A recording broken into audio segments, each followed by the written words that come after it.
Unha vez queimados todos os cartuchos e sen que a Xunta movese ficha, Cambados eleva o seguinte nivel a súa loita polo asilo. Os grupos que conforman o goberno local convocan a toda a veciñanza unha manifestación para exixirlle ao goberno galego que merque o Pazo de Montesacro ou polo menos garanta a creación dunha residencia de anciáns pública en Cambados. Constatado que o goberno da Xunta se desentende dos anciáns de Cambados, actuais e futuros, non queda outra alternativa que elevar o nivel de presión como viñamos dicindo.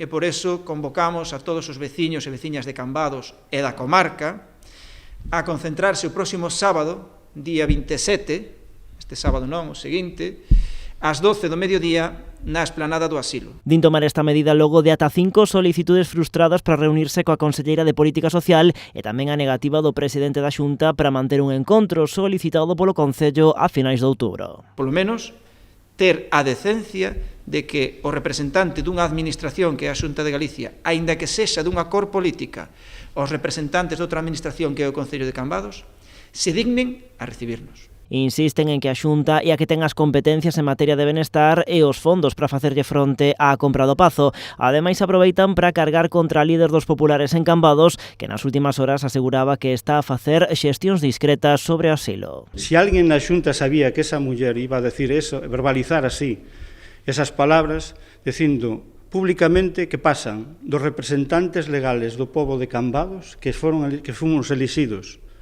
nunhas eleccións democráticamente, para negociar discretamente, xa sabemos que o Partido Popular ten moita experiencia a hora de negociar en B. Rexeitan que a convocatoria da concentración teña un fondo electoralista. Lembran que cando o Pazo se puxo á venda xa advertiran de que recorrerían a calquera vía de presión se os cauces administrativos non daban froitos. Din que é o PP o que está a instrumentalizar o asunto. Que o PP doiñe moito non poder gobernar en Cambados e fai todo o posible para danar ao goberno municipal, para danar ao Concello de Cambados, aínda que iso signifique danar gravemente tamén aos veciños e veciñas de Cambados.